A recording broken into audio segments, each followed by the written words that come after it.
नमस्कार खबरां ਦੇ ਇਸ ਬੁਲੇਟਿਨ ਵਿੱਚ ਤੁਹਾਡਾ ਸਵਾਗਤ ਹੈ। ਮੈਂ ਹਾਂ ਤਰਨਜੀਤ ਕੌਰ। ਪਹਿਲਾਂ ਪੇਸ਼ ਨੇ ਚੋਣਵੀਆਂ ਖਬਰਾਂ। ਪ੍ਰਧਾਨ ਮੰਤਰੀ ਨਰਿੰਦਰ ਮੋਦੀ ਦਿੱਲੀ ਯੂਨੀਵਰਸਿਟੀ ਦੇ ਸ਼ਤਾਬਦੀ ਵਰ੍ਹਾ ਸਮਾਗਮ ਵਿੱਚ ਮੁੱਖ ਮਹਿਮਾਨ ਵਜੋਂ ਹੋਏ ਸ਼ਾਮਲ। ਡੀਯੂ ਵਿੱਚ 3 ਨਵੀਆਂ ਇਮਾਰਤਾਂ ਦਾ ਨੀਂਹ ਪੱਥਰ ਰੱਖਿਆ। ਵਿਦਿਆਰਥੀਆਂ ਤੇ ਅਧਿਆਪਕਾਂ ਨਾਲ ਕੀਤੀ ਮੁਲਾਕਾਤ।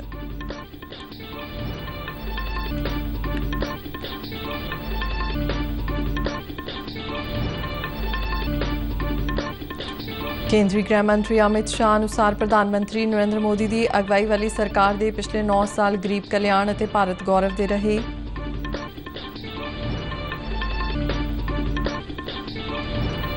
केंद्रीय रसायन और खादां बारे मंत्री डॉक्टर मनसुख मांडविया ने राज्यों और केंद्र शासित प्रदेशों के खेतीबाड़ी मंत्रियों नाल कीती गलबात। किसानों नूं नैनो यूरिया और यूरिया गोल्ड किस्मां इस्तेमाल करने वास्ते उत्साहित करने लई कहा। पंजाब विधान सभा के साबका डिप्टी स्पीकर बीर दविंदर सिंह का संखेप बीमारी मगरों देहांत।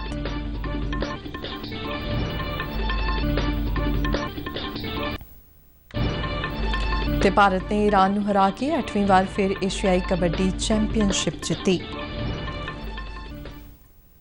ते हुण खबरां विस्तार नाल। प्रधानमंत्री नरेंद्र मोदी ने अज दिल्ली यूनीवर्सिटी के शताब्दी वरे के समाप्ति समागम में हिस्सा लिया। प्रधानमंत्री मोदी ने दिल्ली यूनीवर्सिटी दी 3 नवीं इमारतों के नींह पत्थर रखे। प्रधानमंत्री ने दिल्ली यूनीवर्सिटी की शलाघा करदिआं कहा कि इसने अपने 100 वरियां दीआं कदरां कीमतां नूं जीवंत रखिया है।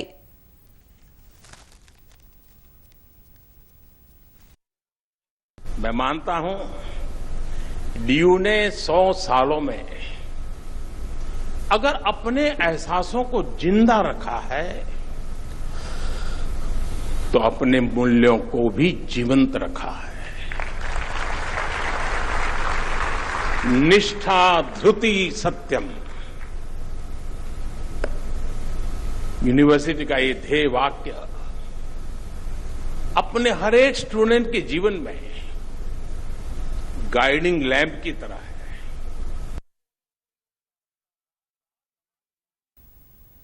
प्रधानमंत्री मोदी ने नवीं सिक्ख्या नीति की शलाघा की ते कहा कि वह सिक्ख्या संस्थावां की गुणवत्ता नूं बेहतर बनाउण लई काम कर रहे हैं।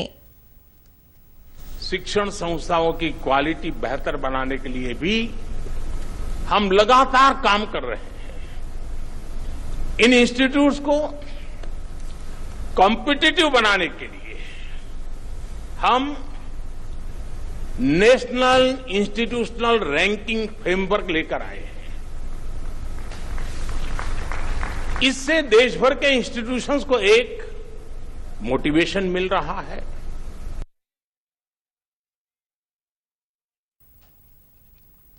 प्रधानमंत्री मोदी ने ज्ञान की महत्ता ते जोर दिंदिआं कहा कि जिस दे कोल ज्ञान है उही सुखी ते बलवान है। हमारे यहां कहा जाता है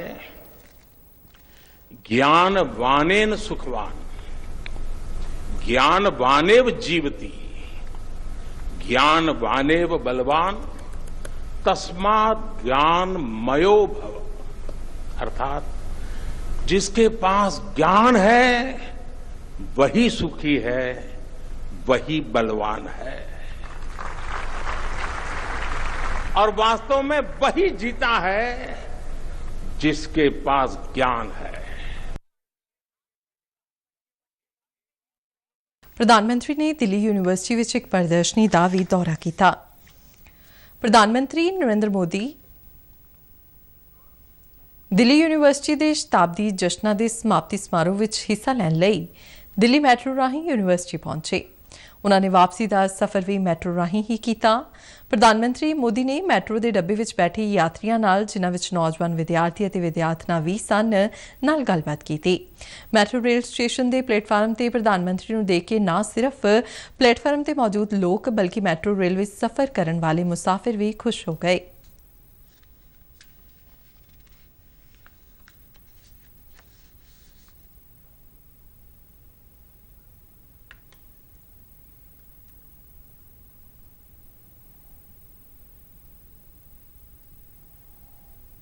प्रधानमंत्री नरेंद्र मोदी ने एक ट्वीट करके कहा कि नौजवानों नूं अपने सहयात्रियों के तौर पर पाके बहुत खुशी हुई।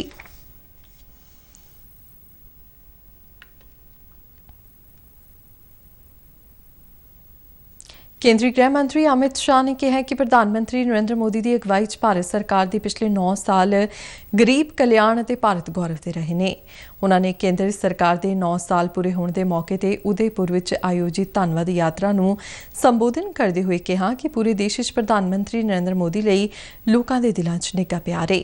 ਇਹ ਤੈਅ ਹੈ ਕਿ 2024 'ਚ 300 ਸੀਟਾਂ ਨਾਲ ਉਹ ਇੱਕ ਵਾਰ ਫਿਰ ਦੇਸ਼ ਦੇ ਪ੍ਰਧਾਨ ਮੰਤਰੀ ਬਣਨ ਜਾ ਰਹੇ ਨੇ। ਪ੍ਰਧਾਨ ਮੰਤਰੀ ਨਰਿੰਦਰ ਮੋਦੀ ਦੀ ਅਗਵਾਈ 'ਚ ਪਿਛਲੇ 9 ਸਾਲਾਂ ਦੇ ਵਿਸ਼ੇਸ਼ ਕਾਰਜਾਂ ਦਾ ਜ਼ਿਕਰ ਕਰਦੇ ਹੋਏ ਗ੍ਰਹਿ ਮੰਤਰੀ ਨੇ ਕਿਹਾ ਕਿ ਸਰਕਾਰ ਨੇ ਹਰ ਵਰਗ ਦੇ ਬਾਰੇ 'ਚ ਸੋਚਿਆ ਹੈ। ਉਨ੍ਹਾਂ ਕਿਹਾ ਕਿ ਸਰਕਾਰ ਨੇ ਜਿਹੜੀਆਂ ਯੋਜਨਾਵਾਂ ਬਣਾਈਆਂ ਉਨ੍ਹਾਂ ਨੂੰ ਰਿਕਾਰਡ ਸਮੇਂ 'ਚ ਜ਼ਮੀਨ ਤੇ ਵੀ ਉਤਾਰਿਆ ਹੈ।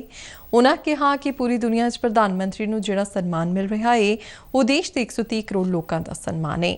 ਉਨ੍ਹਾਂ ਅੱਗੇ ਕਿਹਾ ਕਿ ਸਰਕਾਰ ਨੇ ਹਰੇਕ ਖੇਤਰ 'ਚ ਵਿਕਾਸ ਦੀਆਂ ਨਵੀਆਂ ਮੱਲਾਂ ਮਾਰੀਆਂ ਨੇ। ਕੇਂਦਰੀ ਰਸਾਇਣ ਅਤੇ ਖਾਦ ਅਤੇ ਸਿਹਤ ਤੇ ਪਰਿਵਾਰ ਭਲਾਈ ਮੰਤਰੀ ਡਾਕਟਰ ਮਨਸੁਖ ਮਾਂਡਵੀਆ ਨੇ ਸਾਰੇ ਰਾਜਾਂ ਤੇ ਕੇਂਦਰ ਸ਼ਾਸਿਤ ਪ੍ਰਦੇਸ਼ਾਂ ਦੇ ਖੇਤੀਬਾੜੀ ਮੰਤਰੀਆਂ ਨਾਲ ਵਰਚੁਅਲ ਮਾਧਿਅਮ ਰਾਹੀਂ ਗੱਲਬਾਤ ਕੀਤੀ। ਕੇਂਦਰੀ ਮੰਤਰੀ ਨੇ ਰਸਾਇਣਿਕ ਖਾਦਾਂ ਦੀ ਵਾਧੂ ਵਰਤੋਂ ਤੇ ਹਾਨੀਕਾਰਕ ਅਸਰ ਤੋਂ ਧਰਤੀ ਨੂੰ ਬਚਾਉਣ ਲਈ ਪ੍ਰਧਾਨ ਮੰਤਰੀ ਪ੍ਰਣਾਮ ਯੋਜਨਾ ਤੇ ਜੈਵਿਕ ਖਾਦ ਦੀ ਵਰਤੋਂ ਦੇ ਲਾਭਾਂ ਬਾਰੇ ਦੱਸਿਆ। ਡਾਕਟਰ ਮਾਂਡਵੀਆ ਨੇ 3,70,000 ਕਰੋੜ ਰੁਪਏ ਦੇ ਪੈਕੇਜ ਦੀ ਕੇਂਦਰੀ ਕੈਬਨਿਟ ਦੀ ਮਨਜ਼ੂਰੀ ਬਾਰੇ ਵੀ ਜਾਣਕਾਰੀ ਦਿੱਤੀ। ਉਨ੍ਹਾਂ ਨੇ ਨੈਨੋ ਯੂਰੀਆ ਤੇ ਯੂਰੀਆ ਗੋਲਡ ਦੇ ਲਾਭ ਬਾਰੇ ਵੀ ਜਾਣੂ ਕਰਵਾਇਆ। ਉਨ੍ਹਾਂ ਖੇਤੀਬਾੜੀ ਮੰਤਰੀਆਂ ਨੂੰ ਅਪੀਲ ਕੀਤੀ ਕਿ ਉਹ ਕਿਸਾਨਾਂ ਨੂੰ ਯੂਰੀਆ ਦੀਆਂ ਕਿਸਮਾਂ ਇਸਤੇਮਾਲ ਕਰਨ ਲਈ ਉਤਸ਼ਾਹਿਤ ਕਰਨ ਤਾਂ ਕਿ ਉਨ੍ਹਾਂ ਨੂੰ ਬਿਹਤਰ ਪੈਦਾਵਾਰ ਮਿਲੇ ਅਤੇ ਚੰਗੀ ਆਮਦਨ ਪ੍ਰਾਪਤ ਹੋ ਸਕੇ। ਪਠਾਨਕੋਟ ਦੇ ਕਿਸਾਨਾਂ ਨੇ ਕੇਂਦਰ ਸਰਕਾਰ ਦੀ ਖੇਤੀਬਾੜੀ ਖੇਤਰ ਲਈ ਕੀਤੇ ਫੈਸਲਿਆਂ ਦੀ ਸ਼ਲਾਘਾ ਕੀਤੀ ਹੈ। ਉਨ੍ਹਾਂ ਕਿਹਾ ਕਿ ਰਸਾਇਣਿਕ ਖਾਦਾਂ ਦੀ ਵਰਤੋਂ ਨੂੰ ਘਟਾ ਕੇ ਜੈਵਿਕ ਖੇਤੀ ਰਾਹੀਂ ਬਿਮਾਰੀਆਂ ਤੇ ਵੀ ਕਾਬੂ ਪਾਇਆ ਜਾ ਸਕੇਗਾ ਤੇ ਕਿਸਾਨਾਂ ਦੀ ਆਮਦਨ ਵਿੱਚ ਵੀ ਵਾਧਾ ਹੋਵੇਗਾ। ਮੋਦੀ ਸਰਕਾਰ ਦਾ ਧੰਨਵਾਦ ਕਰਦੇ ਹਾਂ ਜਿਨ੍ਹਾਂ ਨੇ ਖਾਦਾਂ ਦੇ ਸਬਸਿਡੀ ਜਾਰੀ ਰੱਖੀ ਹੈ और दवाइयों में भी सब्सिडी हैगी है और जैविक खादा भी अं यूज़ कर रहे हैं कि आने वाले समय बीमारियों का कोई फर्क पवे। अभी अपील करना चाहते हैं कि किसान दूसरी खादा जी घट तो घट वरतन, देसी खादा वरतन ज़्यादा। ਅਸੀਂ ਇਹ ਵੀ ਧੰਨਵਾਦੀ ਹਾਂ ਕਿ ਉਹਨਾਂ ਨੇ ਗੰਨੇ ਦੀ ਕੀਮਤ ਜਿਹੜੀ ਵਧਾਈ ਹੈ ਉਹਦਾ ਵੀ ਕਿਸਾਨਾਂ ਨੂੰ ਬਹੁਤ ਫਾਇਦਾ ਮਿਲੇਗਾ ਤੇ ਕਿਸਾਨ ਆਰਥਿਕ ਤੌਰ ਤੇ ਖੁਸ਼ਹਾਲ ਰਹਿਣਗੇ।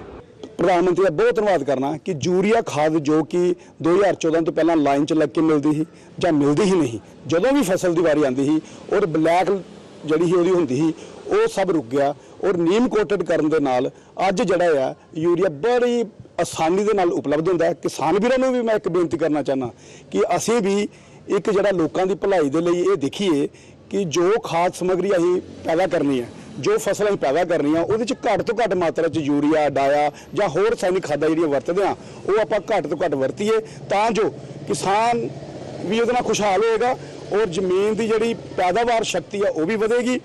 तो ਇਹ ਸਭ ਦੇ ਨਾਲ ਸਾਰੇ ਸਮਾਜ ਦਾ ਜੋ ਸਰੀਰਕ ਬਣਤਰ ਆ, ਸਰੀਰਕ ਜੋ ਪ੍ਰੋਬਲਮ ਪੈਦਾ ਹੋਈਆਂ ਉਹ ਸਾਰੀਆਂ ਖਤਮ ਹੋਣਗੀਆਂ। ਇਸ ਲਈ ਅਸੀਂ ਰਸਾਇਣਿਕ ਖਾਦਾਂ ਦਾ ਜੋ ਉਪਯੋਗ ਆ ਉਹ ਘੱਟ ਕਰਨ ਦਾ ਪ੍ਰयास ਕਰੀਏ।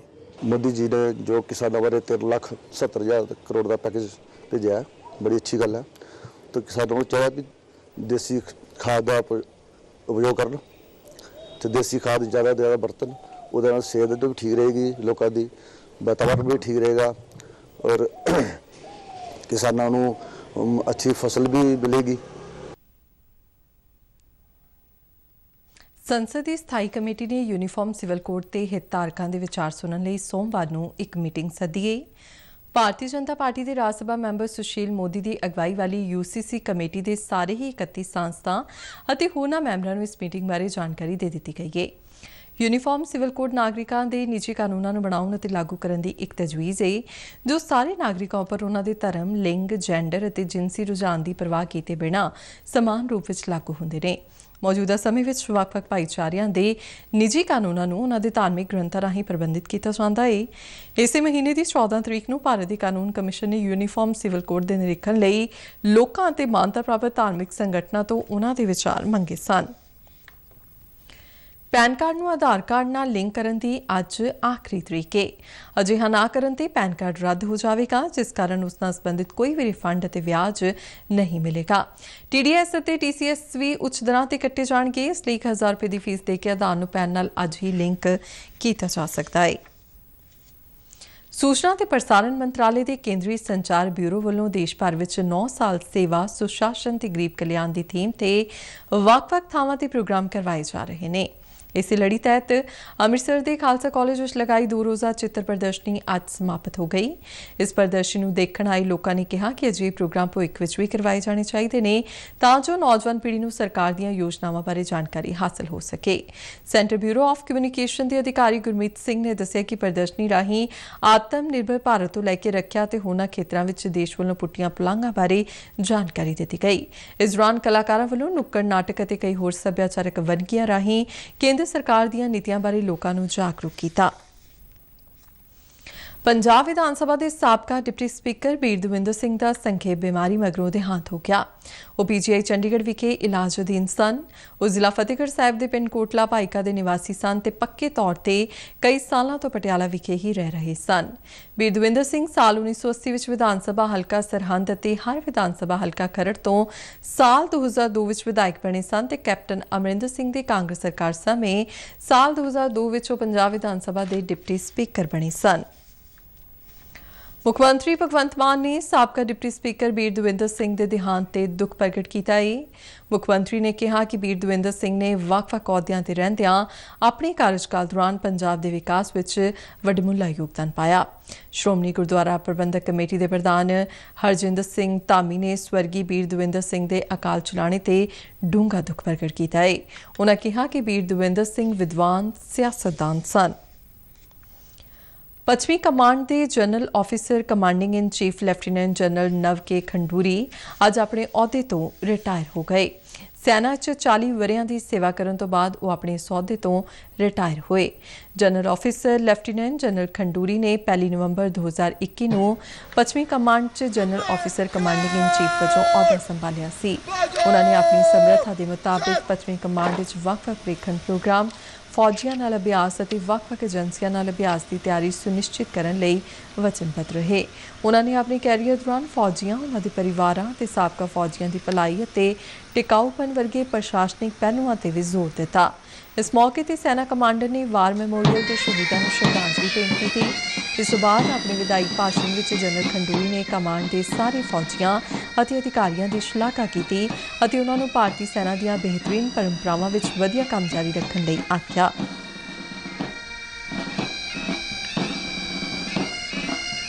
दूरदर्शन केंद्र जलंधर के इंजीनियरिंग असिस्टेंट सुनील दत्त अपनी 38 साल 9 महीने की सेवा तो बाद अज सेवा मुक्त हो गए ने।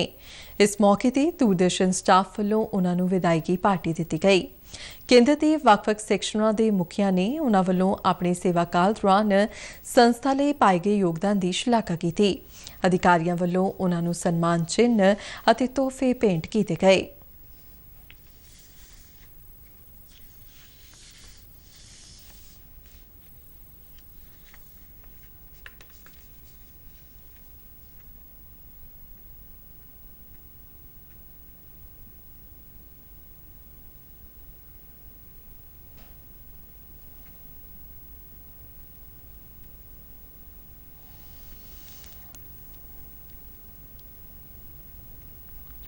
पवित्र अमरनाथ गुफा के दर्शनों लिए यात्रा भलके रस्मी तौर पर कश्मीर के गांदरबल जिले के पहलगाम और बालटाल के नुनवान तो शुरू होगी। तीर्थ यात्रियों का पहला जत्था अज सवेरे जम्मू के यात्री निवास बेस कैंप तो पहलगाम और बालटाल लिए रवाना होया। केंद्र शासित प्रदेश जम्मू ते कश्मीर के उपराज्यपाल मनोज सिन्हा ने सख्त सुरक्षा प्रबंधों अधीन जत्थे नूं रवाना किया। यह जत्था दक्षिणी कश्मीर में तकरीबन 3880 मीटर की उचाई पर स्थित भगवान शिव की इस पवित्र गुफा के दर्शन करेगा। तकरीबन 62 दिनों तक चलने वाली इस यात्रा के पहले जत्थे के 3500 तीर्थ यात्री कल जम्मू के भगवती नगर बेस कैंप में पहुंच गए सन। दक्षिण कोरिया के बुसान च आयोजित एशियाई कबड्डी मुकाबले 2023 के फाइनल में अज भारत ने ईरान नूं 42-32 नाल हरा दिता। एशियाई कबड्डी के हुए 9 मुकाबलों में भारत का यह 8वां खिताब है। भारत के कप्तान पवन सहरावत ने पहली कतार सुपर 10 की अगवाई की। रक्षा पंक्ति दी कुछ कोशिशों ते पवन सहरावत ते असलम इनामदार दी सफल कोशिशों ने 10वें मिनट में ईरान नूं तराशाई कर दिता। इस तो पहला भारत ने हांगकांग नूं 64-20 नाल हराया सी। इन्हां मुकाबलिਆਂ ਵਿੱਚ भारत, ईरान, जापान, कोरिया, चीनी ताइपे ते हांगकांग ने हिस्सा लिया। भारत ने लीग मुकाबलिਆਂ ਵਿੱਚ ਸਾਰੇ 5 मैच ਜਿੱਤੇ ਤੇ ਤਗਮਿਆਂ ਦੀ ਲਿਸਟ ਵਿੱਚ ਸਭ ਤੋਂ ਉੱਪਰ ਰਿਹਾ। ਭਾਰਤ ਦੀ ਸਭ ਤੋਂ ਵੱਡੀ ਜਿੱਤ ਲੀਗ ਮੁਕਾਬਲਿਆਂ ਦੇ ਪਹਿਲੇ ਦਿਨ ਕੋਰੀਆ ਤੇ 76-13 ਨਾਲ ਦਰਜ ਕੀਤੀ ਗਈ। ਭਾਰਤੀ ਕਬੱਡੀ ਟੀਮ ਲਈ ਅਗਲੀ ਵੱਡੀ ਚੁਣੌਤੀ ਚੀਨ ਦੇ ਹਾਂਗਝਾਓ ਵਿੱਚ 23 ਸਤੰਬਰ ਤੋਂ 8 ਅਕਤੂਬਰ ਵਿਚਾਲੇ ਆਯੋਜਿਤ ਹੋਣ ਵਾਲੀਆਂ ਏਸ਼ੀਆਈ ਖੇਡਾਂ ਵਿੱਚ ਹੋਵੇਗੀ। ਜਕਾਰਤਾ 'ਚ 2018 ਵਿੱਚ ਸੈਮੀਫਾਈਨਲ ਮੁਕਾਬਲਿਆਂ ਵਿੱਚ ਭਾਰਤ ਨੂੰ ਹਰਾਉਣ ਵਾਲੀ ਈਰਾਨ ਦੀ ਟੀਮ ਏਸ਼ੀਆਈ ਖੇਡਾਂ ਵਿੱਚ ਦੁਬਾਰਾ ਚੈਂਪੀਅਨ ਬਣਨ ਦੀ ਕੋਸ਼ਿਸ਼ ਕਰੇਗੀ। ਖਬਰਾਂ ਦੇ ਬੁਲੇਟਿਨ ਸਾਡੇ ਦਰਸ਼ਕ RNU DDK ਜਲੰਧਰ ਦੇ YouTube ਚੈਨਲ, Facebook ਪੇਜ ਅਤੇ ਟਵਿੱਟਰ ਹੈਂਡਲ ਤੇ ਵੀ ਵੇਖ ਸਕਦੇ ਨੇ। ਤੇ ਬੁਲੇਟਿਨ ਦੇ ਅਖੀਰ ਵਿੱਚ ਸੁਣਵੀਆਂ ਖਬਰਾਂ ਇੱਕ ਵਾਰ ਫਿਰ ਤੋਂ। ਪ੍ਰਧਾਨ ਮੰਤਰੀ ਨਰਿੰਦਰ ਮੋਦੀ ਦਿੱਲੀ ਯੂਨੀਵਰਸਿਟੀ ਦੇ ਸ਼ਤਾਬਦੀ ਵਰ੍ਹਾ ਸਮਾਗਮ ਵਿੱਚ ਮੁੱਖ ਮਹਿਮਾਨ ਵਜੋਂ ਹੋਏ ਸ਼ਾਮਲ। DU ਵਿੱਚ 3 ਨਵੀਆਂ ਇਮਾਰਤਾਂ ਦਾ ਨੀਂਹ ਪੱਥਰ ਰੱਖਿਆ। ਵਿਦਿਆਰਥੀਆਂ ਤੇ ਅਧਿਆਪਕਾਂ ਨਾਲ ਕੀਤੀ ਮੁਲਾਕਾਤ।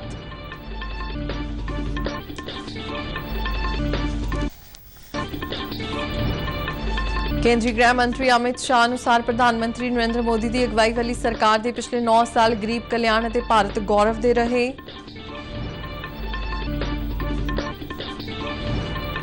ਕੇਂਦਰੀ ਰਸਾਇਣ ਅਤੇ ਖਾਦਾਂ ਬਾਰੇ ਮੰਤਰੀ ਡਾਕਟਰ ਮਨਸੁਖ ਮਾਂਡਵੀਆ ਨੇ ਰਾਜਾਂ ਅਤੇ ਕੇਂਦਰ ਸ਼ਾਸਿਤ ਪ੍ਰਦੇਸ਼ਾਂ ਦੇ ਖੇਤੀਬਾੜੀ ਮੰਤਰੀਆਂ ਨਾਲ ਕੀਤੀ ਗੱਲਬਾਤ। ਕਿਸਾਨਾਂ ਨੂੰ ਨੈਨੋ ਯੂਰੀਆ ਅਤੇ ਯੂਰੀਆ ਗੋਲਡ ਕਿਸਮਾਂ ਇਸਤੇਮਾਲ ਕਰਨ ਵਾਸਤੇ ਉਤਸ਼ਾਹਿਤ ਕਰਨ ਲਈ ਕਿਹਾ। ਪੰਜਾਬ ਵਿਧਾਨ ਸਭਾ ਦੇ ਸਾਬਕਾ ਡਿਪਟੀ ਸਪੀਕਰ ਬੀਰ ਦਵਿੰਦਰ ਸਿੰਘ ਦਾ ਸੰਖੇਪ ਬਿਮਾਰੀ ਮਗਰੋਂ ਦੇਹਾਂਤ। ਤੇ ਭਾਰਤ ਨੇ ਈਰਾਨ ਨੂੰ ਹਰਾ ਕੇ 8ਵੀਂ ਵਾਰ ਫਿਰ ਏਸ਼ੀਆਈ ਕਬੱਡੀ ਚੈਂਪੀਅਨਸ਼ਿਪ ਜਿੱਤੀ। ਤੇ ਇਸ ਨਾਲ ਹੀ ਖਬਰਾਂ ਦਾ ਬੁਲੇਟਿਨ ਖਤਮ ਹੁੰਦਾ ਹੈ। ਇਜਾਜ਼ਤ ਦਿਓ, ਨਮਸਕਾਰ।